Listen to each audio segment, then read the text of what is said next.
외국에서 왕따 당하던 한국 혼혈 아이를 위해 엄마가 싸준 김밥 하나가 학교 급식 문화를 완전히 뒤집어 놓았습니다. 처음엔 이상한 검은 음식이라며 손가락질했던 아이들이 맛을 보더니 순식간에 줄 서서 먹기 시작했고, 보수적인 학부모들은 외국 음식 강요 주장하며 학교에 항의했습니다. 그러나 김밥 도입 후 채소 섭취량은 2배 증가, 급식 잔발량은 70% 감소한 충격적인 데이터가 공개되자 이제는 전국 학교들이 앞다투어 한식 프로그램을 도입하고 있습니다. 딸아이가 한국 도시락을 달라고 한 그 간단한 요청이 내 세상을 완전히 뒤바꿀 줄은 몰랐어요. 토론토 새집에서 맞이한 그 아침도 여느 때와 다름없었죠. 저와 제 남편은 출근길을 서둘러 준비하고 있었고, 10살 딸 루카는 별 관심 없이 시리얼을 건드리고 있었어요. 아침 공기는 차갑고 깨끗했지만 마음은 여전히 무거웠어요. 이민 온 지 3달, 아직도 이곳이 낯설었죠. 한국계 캐나다인 남편과 결혼한 건 좋았지만 그의 문화만큼은 늘 거리를 두고 있었어요. 특히 음식은요. 김치 냄새가 집안에 퍼질 때마다 인상을 찌푸리고,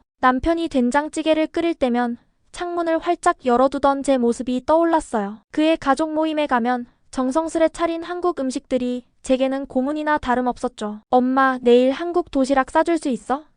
루카가 파란 눈동자에 기대감을 담아 물었죠. 잠시 멈칫했어요. 캐나다로 이사온 이유 중 하나는 미국에서보다 다양한 문화를 경험하게 해주고 싶어서였지만 한국 음식만큼은 예외였어요. 너무 맵고 너무 낯설고 냄새가 강하고 모양도 이상하고 제가 미국에서 자라며 배운 모든 것과는 거리가 먼 느낌이었죠. 전 햄버거, 피자, 스테이크 같은 정상적인 음식을 선호했어요. 손으로 먹는 김밥 같은 건 위생적으로도 의심스러웠고요. 밥에 이상한 채소들 말아서 검은 해초로 싸놓은 거 말이야?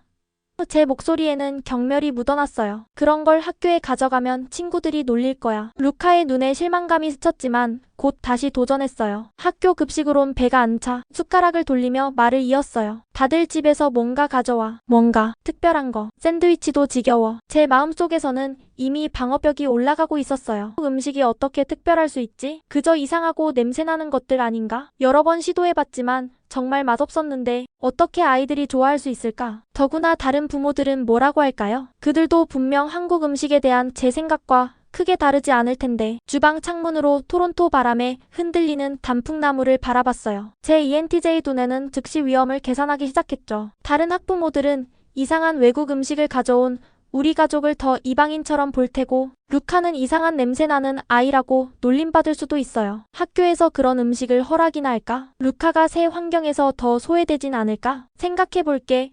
외교적으로 대답하며 흰 블라우스를 바로잡고 시계를 확인했어요. 남편은 이미 출장 중이라 상의할 수도 없었죠. 그가 있었다면 분명 한국 음식 도시락을 적극 밀어붙였을 거예요. 그리고 전 또 그와 다툴 뻔했죠. 하루 종일 회사에서도 루카의 요청이 머릿속을 맴돌았어요. 미국에서 자란 저로서는 아이가 이국적인 음식을 학교에 가져가는 것이 얼마나 위험한 사회적 실험인지 너무 잘 알고 있었죠. 어릴 적 엄마가 이탈리아 가정식을 싸주셨을 때 친구들의 놀림을 받았던 쓰라린 기억이 여전히 생생했어요. 그런데 하물며 한국 음식이라니. 미국에서 제 또래들은 한국을 그저 이상한 나라, 북한과 전쟁 중인 곳, 개고기 먹는 곳으로만 알았었죠. 그날 저녁 루카가 태블릿으로 한국 요리 영상을 보고 있는 걸 발견했어요. 제가 옆에 앉아 미소 지었죠. 봐, 엄마. 김밥은 전혀 맵지 않아. 그냥 밥, 채소, 고기를 김으로 싼 거야. 마치 초밥 같은데 한국식으로. 영상 속 요리사가 알록달록한 재료들을 하얀 밥 위에 정성껏 놓고 있었어요. 루카는 포기하지 않았어요. 엄마, 다들 김밥 쉽게 만들 수 있대. 그리고 맛있대. 할머니가 작년에 보내준 영상 기억나? 한국 학생들 도시락 영상? 아, 그 영상. 시어머니가 보내준 한국 초등학생 도시락 영상은 정말 놀라웠어요. 너무 화려하고 정성 들인 모양의 죄책감까지 들었죠. 하지만 그런 걸 매일 준비한다고? 미쳤다고 생각했었어요. 제 의지와는 달리 호기심이 생겼어요. 다채로운 재료들, 체계적인 준비 과정 정돈 된 성격에 딱 맞는 부분이 있긴 했죠. 루카가 요리사가 각 재료를 조심스럽게 층층이 쌓는 모습을 보여줄 때 예상치 못했던 것을 발견했어요. 정밀함과 정성. 제발 엄마, 딱 한 번만.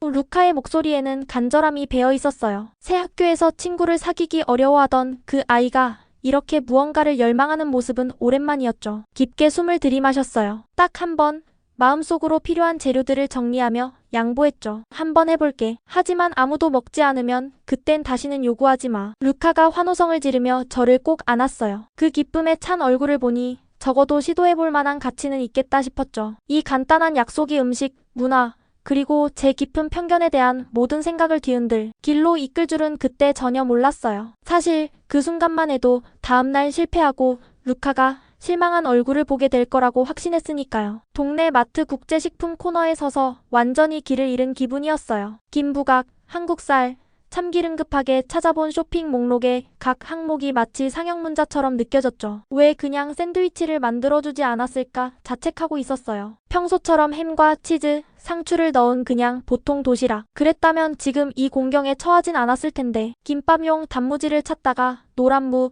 피클 대신 형광색 물체를 발견했어요. 도대체 이게 뭐지? 어떻게 이런 색이 자연스러울 수 있을까? 한국 음식은 인공 색소로 가득한 것 같았고 이런 걸 아이에게 먹일 생각을 하니 죄책감이 들었어요. 도움이 필요하신가요? 돌아보니 하얀 앞치마를 입은 키 큰 남자 이름표에 매튜 브룩스라고 적혀 있더군요. 친절한 갈색 눈이 미소와 함께 반짝였어요. 좀 당황하신 것 같아 보여서요. 그렇게 티가 나나요?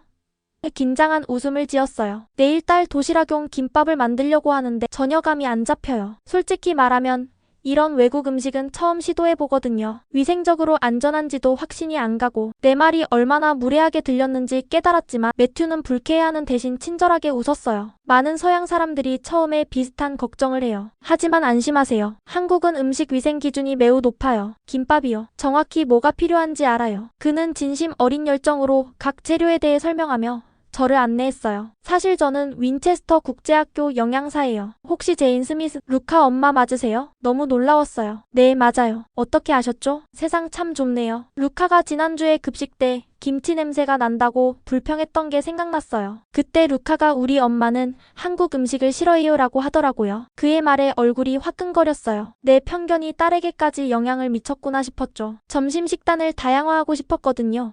그가 완벽한 김 모양을 고르는 걸 도우며 털어놨어요. 늘 먹는 것들 치킨, 너겟, 피자, 감자튀김 다 너무. 그는 모호하게 손짓했어요. 영감이 없다고 할까요? 제가 제안했죠. 정확해요. 아이들은 더 나은 걸 누릴 자격이 있어요. 그의 열정이 전염되었어요. 알고 계셨어요? 한국 학생들의 비만율이 미국이나 캐나다보다 훨씬 낮다는 걸요. 급식 문화가 큰 역할을 한다고 봐요. 하지만 아이들이 그런 낯선 음식을 받아들일까? 미국에서는 망설이다가 어린 시절 경험을 조금 나눴어요. 아이들은 어른들보다 훨씬 열린 마음을 가졌어요. 우리 어른들이 편견의 벽을 쌓아요. 매튜가 지혜롭게 말했죠. 잘 된다면 다른 학생들 반응이 어땠는지 꼭 들려주세요. 어쩌면 우리 급식 메뉴에 영감을 줄지도 모르겠네요. 장바구니에 재료들을 담으며 여전히 확신이 없었어요. 이게 다 뭐 하는 짓인가 싶었죠. 미국에서는 한국 음식에 대한 농담을 많이 들었고 냄새가 강하고 이상하게 생겼다는 편견이 뿌리 깊었어요. 과연 루카 친구들의 반응은 어떨지 걱정이 밀려왔죠. 그날 밤 루카가 잠든 후 몇 시간 동안 튜토리얼 영상을 봤어요. 이렇게까지 해본 건 처음이었죠. 첫 김밥 말기 시도는 완전 실패작밥은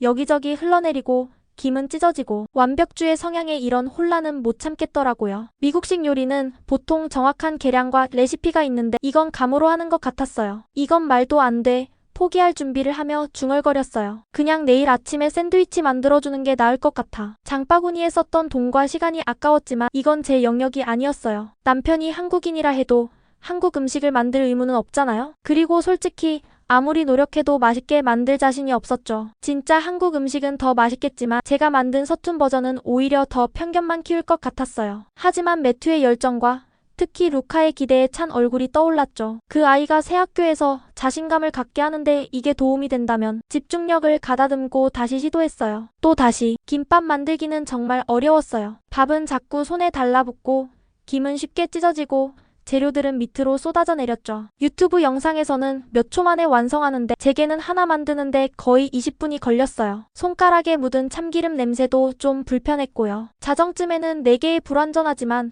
그럴싸한 김밥말이가 도마 위에 당당히 놓여 있었어요. 완벽하진 않았지만 적어도 먹을만했죠. 예상치 못한 성취감 그리고 내일에 대한 설렘과 불안한 마음이 함께 찾아왔어요. 내일 아침 루카에게 이걸 건네면서 어머 냄새가 이상해라고 말하면 어떡하지? 학교에서 친구들이 놀리면 어쩌지? 그런 생각들이 밀려왔어요. 그래도 이미 시작한 일 끝을 봐야겠다고 마음먹었죠. 딱 한 번 루카를 위해 이 실험을 해보기로 했으니까요. 그리고 솔직히 그 과정에서 제가 느낀 성취감도 무시할 수 없었어요. 한국 문화에 대한 제 견해는 여전히 회의적이었지만 적어도 이 음식에는 정성과 기술이 필요하다는 걸 인정할 수밖에 없었죠. 학교 식당은 점심시간에 소란으로 북적거리고 있었어요. 문틈으로 훔쳐보니 루카를 찾기는 어렵지 않았죠. 아이들이 모여든 한가운데 앉아 있었거든요. 잠깐, 이게 무슨 상황이지? 도시락을 열어본 루카가 이미 놀림을 받고 있는 건가? 가슴이 철렁 내려앉았어요. 하지만 더 가까이 다가가자 아이들의 표정이 조롱이 아니라 호기심과 부러움으로 가득 차 있는 걸 볼 수 있었어요. 믿을 수 없었죠. 엄마.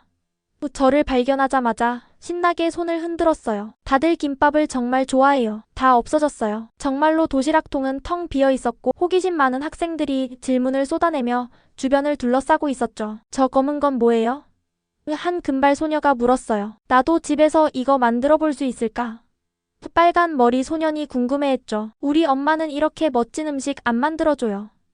안경 쓴 아이가 부러움을 표현했어요. 가슴이 뿌듯함으로 부풀었어요. 밤새 고생한 보람이 있었네. 하지만 곧 식당 맞은편에서 눈을 가늘게 뜨고 지켜보는 캐롤린 존슨 학부모위원장을 발견하고 그 마음이 가라앉았어요. 완벽하게 손질된 금발머리와 깔끔한 재킷을 입은 그녀는 노트에 무언가를 적으며 권위를 내뿜고 있었죠. 넌 운이 좋구나, 루카. 캐롤린의 아들인 제이슨이 큰 소리로 말했어요. 우리 엄마는 이런 외국 음식은 위생적이지 않대. 특히 날 것 같은 거. 루카의 얼굴이 붉어졌지만 곧 침착하게 대답했어요. 김밥엔 날 것이 없어. 다 익힌 거야. 그리고 한국은 세계에서 가장 위생적인 나라 중 하나래. 제 말을 그대로 인용하고 있었어요. 사실 제가 어제 매튜에게 들은 내용이긴 했지만요. 아이들 앞에서 딸을 지지해주고 싶었지만 캐롤린의 날카로운 시선이 저를 망설이게 했어요. 그녀는 분명 학교에 큰 영향력을 가진 인물일 터. 그래도 루카가 당당하게 대처하는 모습이 자랑스러웠어요. 며칠 안에 예상대로 학부모 단체 채팅방에서 메시지가 울렸어요. 긴급회의 점심시간 비표준 음식 항목 논의. 모든 학부모 참석 필수. 캐롤린 존슨 PTA 위원장. 속이 내려앉았어요. 이렇게 빨리 문제가 될 줄은 몰랐어요. 남편에게 전화해봤지만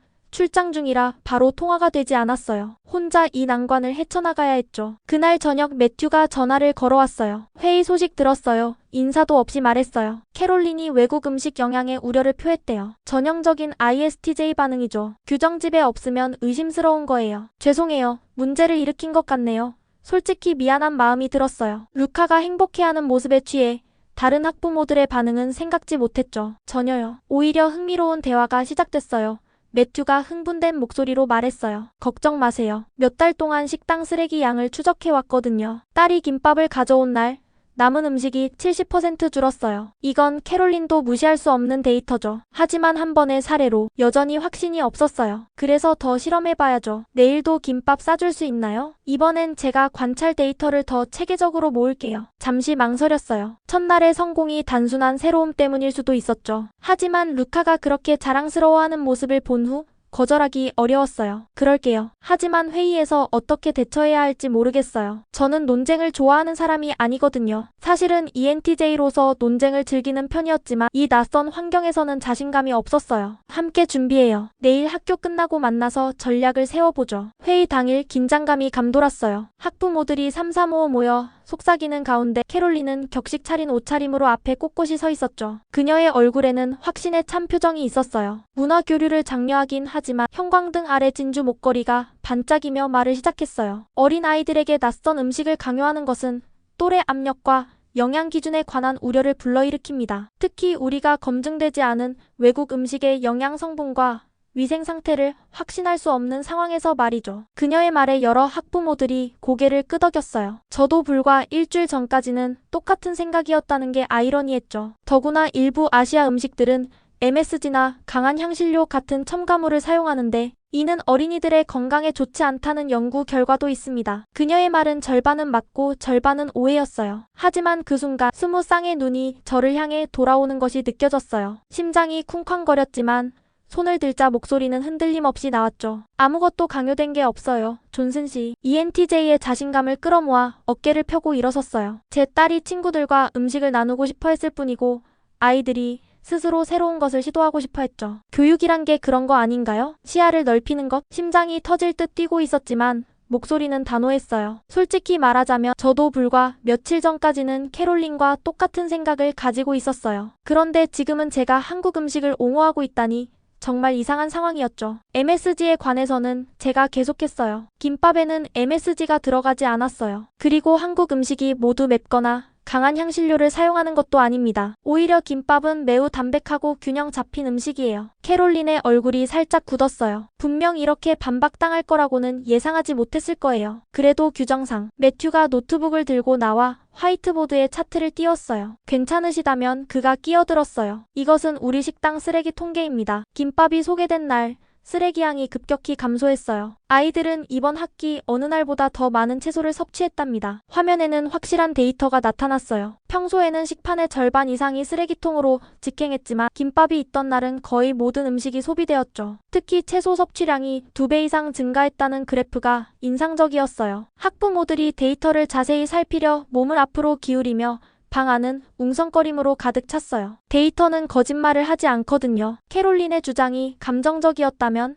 매튜의 증거는 과학적이었어요. 캐롤린은 클립보드에 펜을 톡톡 두드리며 미간을 찌푸렸어요. 정말 흥미로운 정보네요. 하지만 우리에겐 규정이 있고 아마도 뒤에서 인도계로 보이는 학부모가 말했어요. 이것은 새로운 규정을 만들 기회가 아닐까요? 세계화 시대의 아이들이 다양한 음식 문화를 경험하는 건 중요합니다. 다른 학부모도 거들었어요. 제 아들이 어제 저녁에 김밥을 달라고 졸랐어요. 평소엔 채소를 절대 안 먹는 아이인데 말이죠. 서서히 분위기가 바뀌고 있었어요. 한국 음식에 대한 호기심으로 가득한 질문들이 이어졌고 심지어 몇몇 학부모들은 레시피를 물어보기도 했죠. 캐롤린은 여전히 불편한 표정이었지만 더 이상 강하게 반대하진 못했어요. 회의가 끝나갈 무렵 교장 선생님이 중요한 제안을 했어요. 매주 수요일을 글로벌 런치데이로 지정하는 건 어떨까요? 다양한 문화의 음식을 소개하고 아이들의 식습관도 개선할 수 있을 것 같습니다. 제안은 압도적인 지지로 통과되었고 첫 번째 테마는 한국 음식으로 결정됐어요. 제가 자원해서 김밥 만드는 법을 학교 주방 직원들에게 가르치기로 했죠. 회의실을 나서는데 캐롤린이 제 앞을 막아섰어요. 그녀의 표정은 여전히 굳어 있었지만 목소리에는 약간의 존중이 묻어 있었어요. 당신의 열정이 인상적이에요, 제인 씨. 하지만 앞으로도 지켜볼 겁니다. 아이들의 건강과 안전이 최우선이니까요. 물론이죠. 미소로 대답했어요. 저도 똑같은 마음이에요. 함께 좋은 프로그램을 만들어봐요. 루카를 데리러 교실로 향하는 길에 마음이 벅차올랐어요. 불과 며칠 전만 해도 한국 음식을 혐오하던 제가 지금은 학교 급식 프로그램에 한국 요리를 도입하는 주역이 되다니 인생은 정말 예측할 수 없네요. 엄마. 루카가 교실에서 뛰어나오며 외쳤어요. 내일도 김밥 싸줄 거지? 오늘 친구들이 너무 부러워했어. 딸의 눈빛에서 새로운 자신감이 보였어요. 전학 와서 처음으로 학교에서 인기 있는 아이가 된 듯했죠. 한국계 혼혈인 딸에게 이건 단순한 음식 이상의 의미였어요. 자신의 뿌리에 대한 자부심이었죠. 물론이지, 약속했어요. 이제부터 매일 다른 종류를 만들어 볼까? 내일은 참치김밥 어때? 딸아이의 환한 미소가 이 모든 노력을 가치 있게 만들었어요. 처음엔 망설였지만 이제는 새로운 모험을 함께 시작할 준비가 됐어요. 그 후 몇 주는 정신없이 흘러갔어요. 매튜와 저는 저녁마다 학교 주방에서 한국 맛과 현지 재료를 조화시키는 레시피를 개발하고 있었죠. 처음에는 한국 요리에 대한 제 지식이 너무 부족해서 부끄러웠어요. 특히 매튜가 이미 한국 음식에 대해 많이 알고 있어서 더 그랬죠. 정말 미안해요. 어느 날 저녁 고백했어요. 한국인 남편이 있는데도 지금까지 한국 음식에 관심을 두지 않았어요. 사실 좀 거부감이 있었거든요. 매튜는 이해한다는 듯 고개를 끄덕였어요. 문화적 장벽은 누구에게나 있어요. 중요한 건 그 벽을 넘으려는 의지죠. 참치와 마요네즈를 섞으며 솔직한 마음을 털어놨어요. 미국에서 자라면서 아시아 문화에 대한 오해가 많았어요. 특히 음식은요. 이상하고 냄새나고 위생적이지 않다는 편견이 강했죠. 심지어 결혼 후에도 그런 생각이 쉽게 바뀌지 않았어요. 첫 김밥을 만들 때는 어땠어요? 매튜가 물었어요. 솔직히 끔찍했어요. 웃으며 대답했죠. 밥은 자꾸 손에 달라붙고 김은 찢어지고. 하지만 완성했을 때의 그 성취감, 그리고 루카가 학교에서 인기를 얻게 된 걸 보니 모든 게 같이 있었어요. 까다로운 아이들을 위한 치즈햄 김밥, 알록달록 채소가 가득한 비빔밥, 달콤한 당면으로 만든 순한 잡채까지 만들어냈어요. 특히 비빔밥은 제 최애 메뉴가 되었죠. 그릇 하나에 모든 영양소가 담겨 있다는 개념이 너무 실용적이고 현명해 보였거든요. 모든 메뉴는 사진 찍고 영양 분석하고 캐롤린 위원회에 승인받기 위해 제출했어요. 처음에는 까다롭게 굴던 그녀도 점차 데이터가 우리 주장을 뒷받침하면서 조심스러운 관심을 보였죠. 아이들이 실제로 불평 없이 채소를 먹고 있어요. 세 번째 회의에서 그녀가 목소리에 경이로움을 담아 인정했어요. 우리 아들도 뭐라고 했죠? 그걸 2번이나 더 달라고 했어요. 비빔밥이요. 미소를 참으며 알려줬어요. 맞아요, 그거. 전에는 시금치를 자발적으로 먹은 적이 없었거든요. 집에서도 변화가 일어나고 있었어요. 출장에서 돌아온 남편은 제가 한국 요리를 배우고 있다는 사실에 깜짝 놀랐죠. 처음에는 의심스러워했지만 제가 직접 만든 김밥을 맛본 후 감동했어요. 당신이 이렇게 변할 줄은 몰랐어. 감격스러운 표정으로 말했죠. 10년 동안 시도해보라고 했는데 루카의 학교 문제로 이렇게 바뀔 줄이야. 그날 저녁 남편은 처음으로 저에게 자신의 어머니 비법 양념장 레시피를 알려주었어요. 결혼한 지 오래됐는데도 한 번도 공유하지 않았던 가족 비밀이었죠. 우리 관계도 조금씩 더 깊어지고 있었어요. 진짜 시험은 첫 공식 글로벌 런치데이에 찾아왔어요. 매튜 옆에 서서 식당에 줄 서 있는 수백 명의 학생들이 김밥과 비빔밥 코너로 몰려드는 모습을 지켜보고 있었죠. 만약 아이들이 좋아하지 않으면 어쩌죠? 갑자기 모든 것을 의심하며 속삭였어요. 소수의 몇몇 아이들이 좋아한 건 신기해서일 수도 있잖아요. 지금은 모든 아이들이 먹어야 해요. 좋아할 거예요. 매튜가 자신 있게 말했어요. 정말 특별한 걸 만들어냈으니까요. 심장이 빠르게 뛰고 있었어요. 이렇게 많은 아이들 앞에서 한국 음식이 부정적인 반응을 얻으면 어쩌나 싶었죠. 루카에게 망신이 될 수도 있고 무엇보다 제 딸의 유산에 대한 또 다른 거부가 될 테니까요. 점심시간이 눈 깜짝할 사이에 지나갔어요. 아이들은 각자 좋아하는 메뉴를 비교하며 2번씩 줄을 섰고 선생님들도 평소에 밋밋한 메뉴 대신 다채로운 음식이 궁금해 줄에 합류했어요. 특히 치즈햄 김밥은 순식간에 동이 났고 비빔밥의 알록달록한 모양에 많은 아이들이 호기심을 보였죠. 그때 재앙이 닥쳤어요. 점심 중간쯤 5학년 아이가 극적으로 기침하기 시작하더니 얼굴이 붉어졌어요. 너무 매워요. 그가 숨이 막힌 듯 말했고 식당이 순식간에 조용해졌어요. 캐롤린이 내 옆에 나타나 클립보드를 들고 있었어요. 이게 바로 제가 우려했던 거예요. 한국 음식은 너무 맵고 아이들에게 적합하지 않아요. 심장이 내려앉았어요. 이제 다 끝났나 싶었죠. 한순간의 실수로 모든 노력이 물거품이 될 수도 있었어요. 잠깐만요. 매튜가 침착하게 끼어들었어요. 그 아이 옆에 무릎을 꿇고 앉았죠. 제임스, 고추장 소스 넣었니? 경고 라벨 붙은 빨간 소스. 아이가 부끄러운 듯 고개를 끄덕였어요. 표지판에 매워요라고 써 있었는데도 한번 먹어보고 싶었어요. 그래, 용감하게 도전한 건 좋지만 다음엔 조금만 찍어서 맛보는 게 어떨까? 매튜가 부드럽게 제안했어요. 위기는 넘겼지만 이 사건으로 자신감이 흔들렸어요. 그날 저녁 모든 소스 라벨을 매운 정도와 알레르기 정보를 시각적으로 명확하게 표시하도록 다시 디자인했죠. 캐롤린도 이 일 후에 저희가 얼마나 안전에 신경 쓰는지 인상 깊어한 것 같았어요. 잘 대처하셨어요. 그녀가 다음날 학교에서 만났을 때 말했어요. 안전 문제에 얼마나 진지하게 접근하는지 볼 수 있었습니다. 이틀 후 지역 신문 기자가 우리 기획 회의에 나타났어요. 윈체스터의 혁신적인 점심 프로그램에 대해 들었어요. 그녀가 설명했어요. 이야기를 나눠주실 수 있을까요? 특히 미국인 어머니가 어떻게 한국 음식 프로그램의 선두에 서게 되었는지 궁금합니다. 그 순간 제 머릿속에 불과 몇 주 전에 제 모습이 스쳐 지나갔어요. 한국 음식을 싫어하고 이해하지 못하고 심지어 무시하기까지 했던 그 사람이요. 그런 제가 지금은 한국 음식의 대변인이 되어 있었죠. 인생이란 정말 예측할 수 없어요. 미국인 엄마, 한국 요리로 학교 급식을 바꾸다라는 기사가 지역면 첫 페이지에 실렸어요. 휴대폰은 알림 소리로 쉴 새 없이 울리고 있었죠. 이웃 학교 학부모들이 레시피를 요청해 이메일을 보내고 교육청 장학관이 면담을 요청했어요. 기사에는 제 이야기가 상세히 담겨 있었어요. 처음에 한국 음식에 대한 편견을 가지고 있었던 것부터 딸을 위해 첫 김밥을 만들어 본 경험, 그리고 어떻게 학교 급식 프로그램을 변화시키게 되었는지까지요. 특히 기자는 문화적 선입견을 극복하는 과정을 강조했어요. 처음엔 이상한 냄새가 나고 맛도 별로일 거라고 생각했어요. 기사에 제 인터뷰가 실렸어요. 하지만 직접 만들어 보니 얼마나 건강하고 균형 잡힌 음식인지 깨달았죠. 제 편견이 얼마나 근거 없는 것이었는지 부끄러웠어요. 하지만 주목받으면서 감시도 늘어났어요. 소수지만 목소리 큰 학부모 그룹이 전통적인 급식 메뉴 복원을 요구하는 청원을 시작했죠. 그들의 주장은 미국, 캐나다, 아이들의 입맛에 맞지 않는 이국적 음식이 강요되고 있다는 것이었어요. 이제 와서 물러설 수 없어요.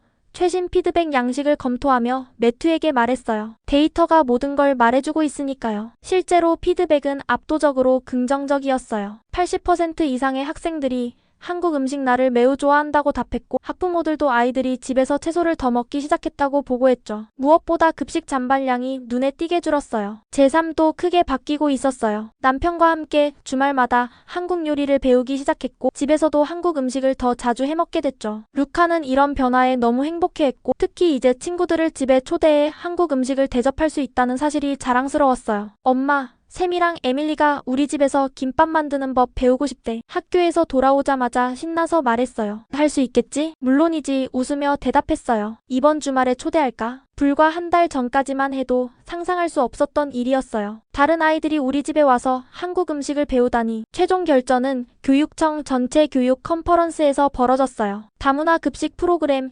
영양과 포용성의 혁신이라는 주제로 발표를 하게 됐죠. 놀랍게도 캐롤린이 연단에서 제 옆에 서 있었어요. 처음에는 의심이 많았던 사람으로서 무대 조명 아래 진주 목걸이를 빛내며 청중에게 말하고 있었어요. 놀라운 변화를 목격했습니다. 채소 섭취량은 2배로 늘었고 음식물 쓰레기는 60% 줄었어요. 그리고 가장 중요한 건 새롭게 생긴 존중의 눈빛으로 저를 바라봤어요. 우리 아이들이 점심시간을 기다리게 됐다는 거죠. 발표장은 교육자, 영양사, 학교 행정가들로 가득 차 있었어요. 다들 이 작은 학교에서 시작된 혁신에 귀 기울이고 있었죠. 제가 마이크를 넘겨받고 교육자와 행정가들로 가득 찬 객석을 둘러봤어요. 3달 전 저는 한국 음식이 두려웠어요. 솔직히 고백했어요. 스스로도 인식하지 못했던 편견을 가지고 있었죠. 이상하다, 냄새난다, 지저분하다 이런 생각들로 가득했어요. 잠시 숨을 고르고 계속했어요. 그런데 딸아이의 간단한 요청이 저를 바꿨어요. 처음에는 그저 사랑하는 딸을 위해 한 번만 시도해본 것이었는데 그게 제 인생을 완전히 바꿔놓았죠. 제 이야기가 끝나자 청중들이 뜨겁게 박수를 쳤어요. 특히 인상적이었던 건 제 발표를 들은 다른 학교들이 즉시 비슷한 프로그램을 도입하겠다고 밝힌 것이었죠. 교육청에서는